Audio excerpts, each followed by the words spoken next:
Hello everyone, and welcome back to Cowboys and Cattle. The atmosphere in Hudson has shifted from a simmering tension to a full-blown storm. In our last episode, the battle lines were drawn in the shadows. We watched Lou Fleming turn detective, unearthing a document that should have ended Nathan Price's game immediately. Proof that he owns the very ranch he is trying to sell to Amy, and that the property is drowning in toxic debt. Lou holds the smoking gun, the evidence that Nathan is not a savior, but a man looking for a lifeline. But truth is a fragile thing when it goes up against love or the manipulation that masquerades as love. Tonight, the evidence comes to light. Lou plays her hand, convinced that facts will shatter the spell Nathan has cast over her sister, but she underestimates the depth of Nathan's psychological grip. What happens when you show a victim proof of the crime, but they refuse to see the criminal? If you are terrified that Amy is about to make a mistake she can never undo, please hit that like button and subscribe. We are walking into the heart of the deception today. Today's episode is a study in gaslighting, where the truth is twisted until it looks like a lie. This is episode 6. Heartland Ranch driveway, late night. The sleek, black truck pulled up to the front porch of the ranch house, the headlights cutting through the misty darkness like twin blades. The engine purred with a low, expensive rumble, a sound that felt alien against the backdrop of the rustic wooden house and the distant sounds of cattle lowing in the night. Inside the cab, the heater was running softly, creating a cocoon of warmth against the chill outside. Amy Fleming sat in the passenger seat, staring at the familiar porch light. Usually, coming home gave her a sense of relief. Tonight, it felt like returning to a cage she had just realized was locked. She turned to look at Nathan. In the soft glow of the dashboard lights, he looked handsome, composed, and undeniably safe. He looked like the future. Nathan smiled at her, reaching across the console to tuck a strand of hair behind her ear. His touch was light, but it carried the weight of the entire evening, the dinner, the dance, the promises of independence. You look tired. It was a big night. It was, but a good one. I feel clearer. Good. That's what I wanted. Clarity. You know who you are now, Amy. You're not just Jack's granddaughter or Lou's little sister. You're the woman who is going to change the industry. So is the Fadeneva trying to save? There is Payson Fro. Don't let them take that feeling away from you when you walk through that door. Amy looked at the house. She could see a shadow moving behind the living room curtain. They were waiting for her. The thought made a spike of irritation flare in her chest. She was a grown woman, a mother, a business partner. Why did she feel like a teenager missing curfew? I won't. I'm done asking for permission. That's my girl. Get some sleep. Tomorrow is the first day of your real life. I'll have the papers ready at the bank at 9. I'll be there. She opened the door, stepping out into the cold night air. She slammed the truck door shut, a sound of finality, and walked up the porch steps without looking back. Nathan waited. He watched her silhouette move up the stairs, watched her unlock the door, watched her disappear inside. Only then did his smile change. The warmth evaporated from his face, replaced by a cold, clinical satisfaction. He tapped his fingers rhythmically against the steering wheel. It was the rhythm of a predator who feels the trap snapping shut. He shifted the truck into drive, the gravel crunching under the tires as he pulled away. Her turned ranch living room, continuous. The warmth of the house usually smelled of wood smoke and vanilla. Tonight, it smelled of ozone and judgment. Amy closed the front door quietly, hoping to slip past the living room and head straight up to the loft. She didn't have the energy for a confrontation. She wanted to hold on to the feeling of the dance floor, the feeling of being chosen and valued. She took one step toward the stairs. Amy. The voice came from the shadows, near the fireplace. It wasn't a question, it was a summons. Amy froze. She squeezed her eyes shut for a second, summoning the leader persona Nathan had helped her build tonight. She turned slowly. The living room was dimly lit, Lou stood by the coffee table, her arms crossed, her posture rigid. But she wasn't alone. Jack sat in his armchair, looking older than Amy had seen him in years. Lisa stood behind him, her hand resting on his shoulder, her face etched with worry. Even the air in the room felt heavy, as if the house itself was holding its breath. It's late, Lou. I'm going to bed. We need to talk now. No, we don't. I know what you're going to say. You're going to tell me I'm making a mistake. You're going to tell me I'm being reckless. And frankly, I don't care. I've made my decision. Amy turned back to the stairs, her hand gripping the banister. He owns it. The words stopped, Amy cold. She paused, her foot on the first step. The sentence didn't make sense. What? The ranch. The new world. The seller isn't a friend. It isn't a third party. It's Nathan. Amy turned around fully now, a scoff of disbelief escaping her lips. She walked back into the living room, shaking her head. The accusation was so absurd that it was almost funny. You're delusional. Nathan is buying it with me. We're partners. That's the whole point. Lou picked up a folder from the coffee table. It wasn't the glossy blue folder Nathan had given Amy. It was a plain manila file, thin and ominous. She held it out. Read it. I don't want to read your spreadsheets, Lou. It's not a spreadsheet. It's a deed of trust from the Alberta Land Registry, cross-referenced with a holding company in Hong Kong. Nathan bought that property 4 years ago under a shell company called Equestrian Horizons. Amy stared at the folder. She didn't take it. To take it would be to admit, even for a second, that Nathan might be lying, and she couldn't afford to admit that. Amy, look at the evidence. He bought it, he over-leveraged it, and now it's classified as a toxic asset. It has $4 million in liens against it. He isn't buying it with you, he's selling his own debt to you. He's using Heartland's equity to pay off his bad loans. Amy, please, just look at the paper. Jack's voice broke the standoff. It was soft, pleading. It wasn't the voice of authority, it was the voice of fear.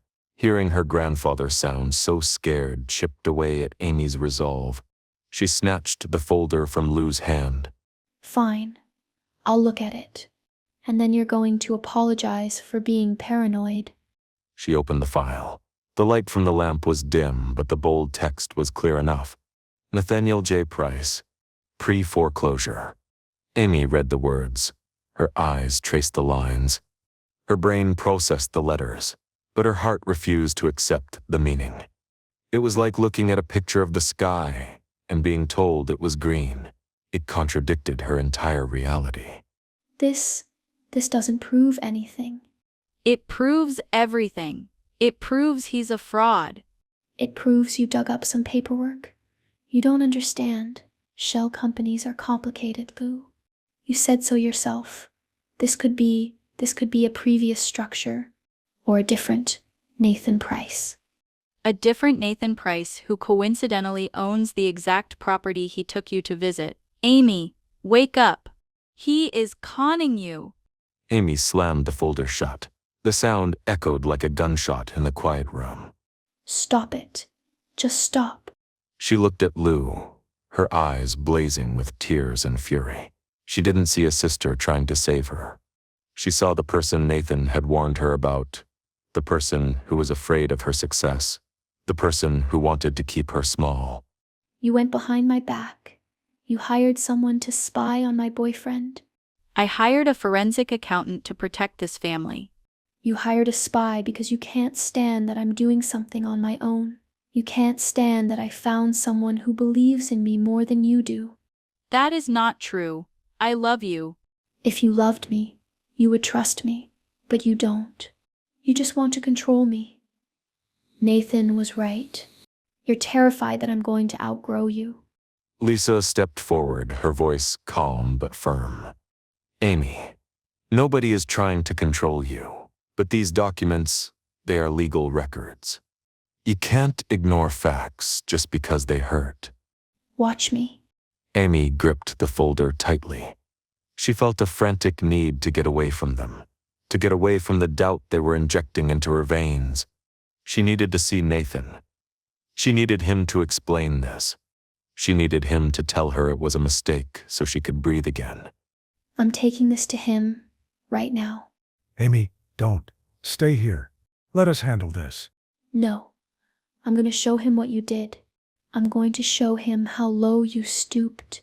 And when he proves you wrong, don't expect me to come back for breakfast. She spun on her heel and stormed out the door.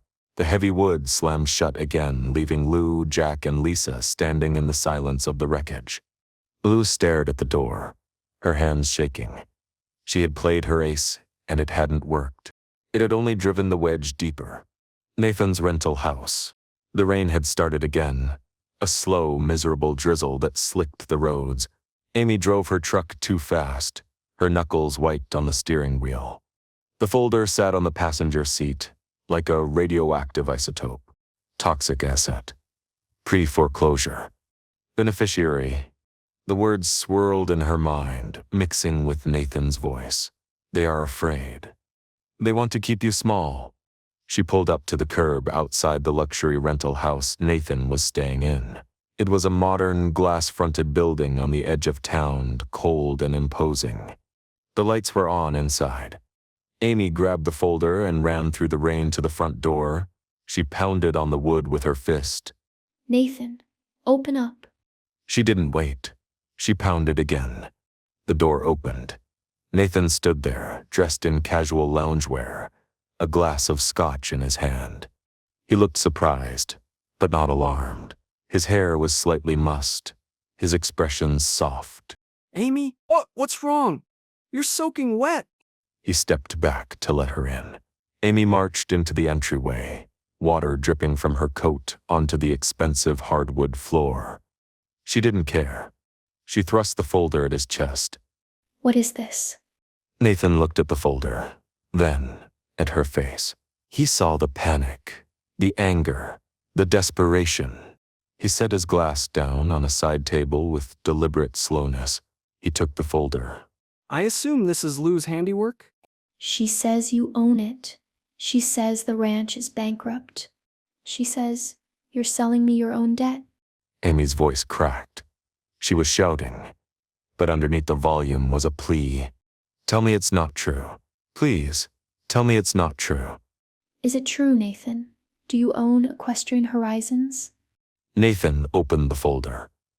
He scanned the pages. His face didn't change. He didn't look guilty. He didn't look caught. He let out a short, weary sigh, like a parent dealing with a toddler's tantrum. He closed the folder and tossed it onto the console table. I can't believe she actually did it. Did what? Stalked me. He turned to Amy, shaking his head with a look of profound disappointment. I knew she was controlling Amy. I knew she was jealous. But I didn't think she was paranoid enough to hire a private investigator to dig through 4-year-old trash. So, it's true? You owned it? I structured it 4 years ago.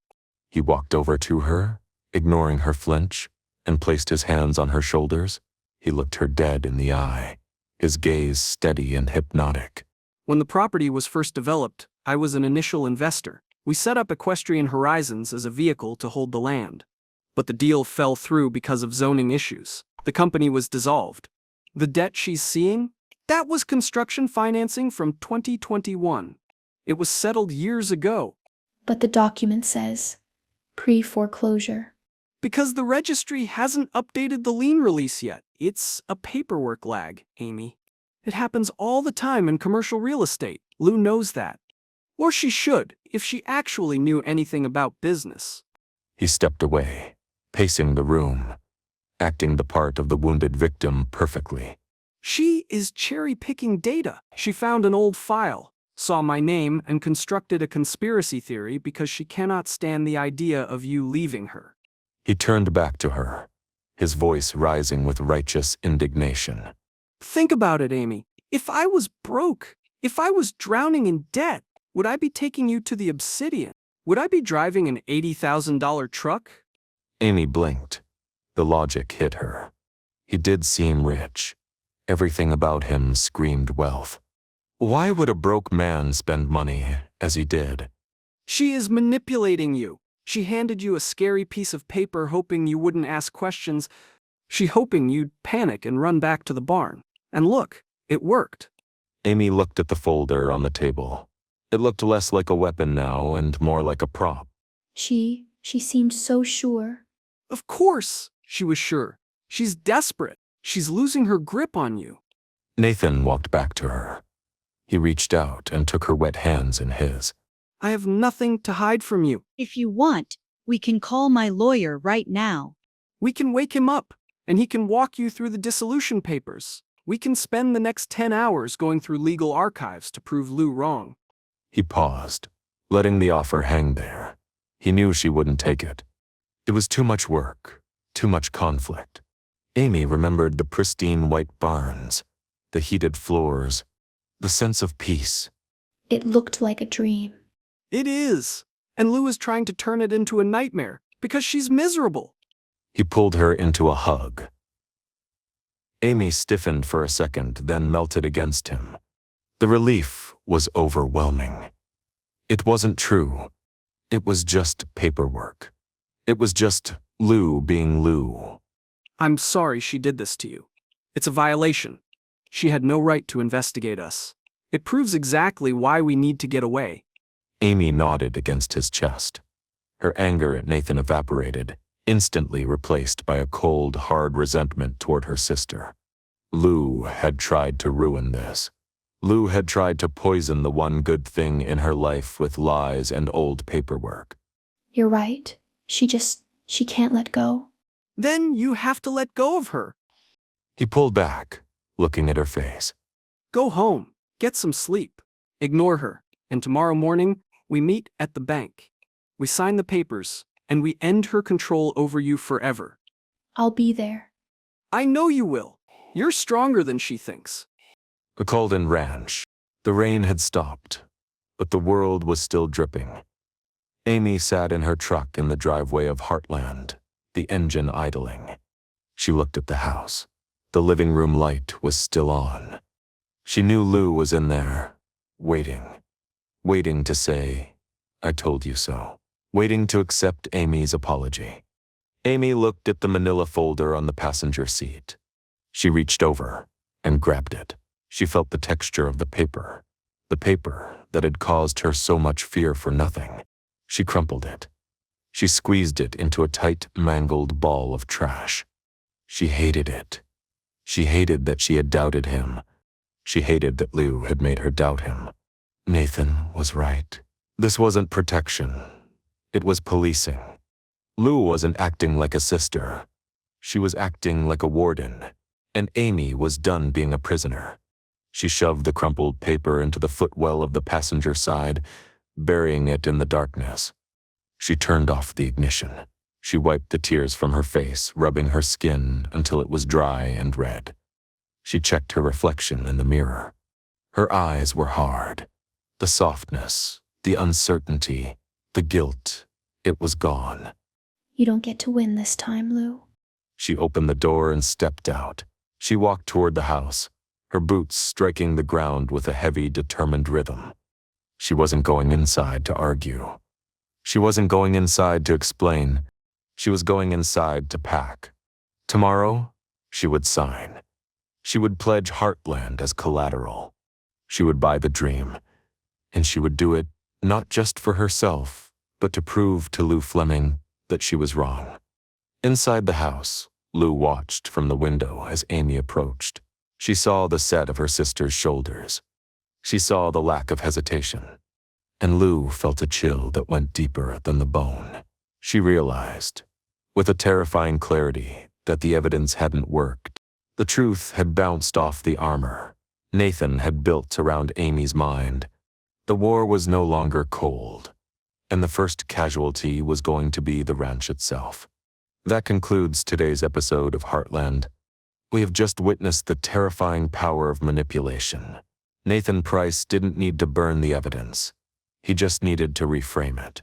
By using calm logic and appealing to Amy's resentment of Lou's control, he turned a smoking gun into a harmless toy. He convinced Amy that the truth was a lie, and that her sister, her protector, was actually her jailer. It is a tragedy in motion. Amy believes she is fighting for her independence, but she is actually signing her own warrant.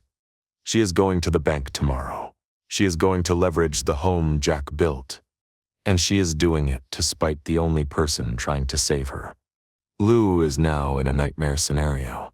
She has the truth, but no one to listen. Jack is scared. Lisa is helpless. And Amy is gone, physically present, but mentally miles away in Nathan's grip. What happens at the bank tomorrow? Will the loan officer spot the fraud? Or has Nathan rigged that too? And once the papers are signed, is there any way back? If you are heartbroken by the rift between the sisters and terrified for the fate of Heartland, please like and subscribe. And tell us in the comments, is there anything Lou can do now? Or is it too late? We'd love to hear your theories. Until next time, this is Cowboys and Cattle.